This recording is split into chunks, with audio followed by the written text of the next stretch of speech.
এখানে সে বাসা ভাড়ার স্টেটমেন্ট আছে, সে বাসার স্টেটমেন্ট আছে। আচ্ছা, তারপরে কি কারণে আমি জানি না, সে যখন চলে যাবে আমার থেকে, সে ডিসাইডেড অলরেডি, তখন সে আমাকে আমার অজান্তে সে ডিভোর্স দেয়।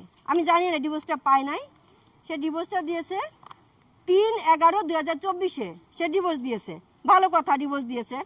এরপরে সে স্বেচ্ছায় আবার সে ডিভোর্স 1 মাস পরে উইথড্র করেছে। সেটার উইথড্রয়াল তারিখটা হচ্ছে, সরি অন্ধকারে বোঝা যাচ্ছে না, 28/12 মেবি, অন্ধকারে বোঝা যাচ্ছে না। সে 1 মাস পরে ডিভোর্সটা উইথড্র করে। উইথড্র করে সে আবার আমার কাছে আসে ডিসেম্বরে আসে, যখন তার বাংলা কলেজের কমিটি ঘোষণা হবে, তখন ফয়সাল রেজা আবার আমার কাছে আসে এবং বারবার করে রিকোয়েস্ট করতে থাকে যে আমি যদি সুপারিশ না করি বা আমি যদি দলের সাথে কথা না বলি ওকে পদটা দিবে না। তো আমাকে সে ডিসেম্বরের 24-23 তারিখ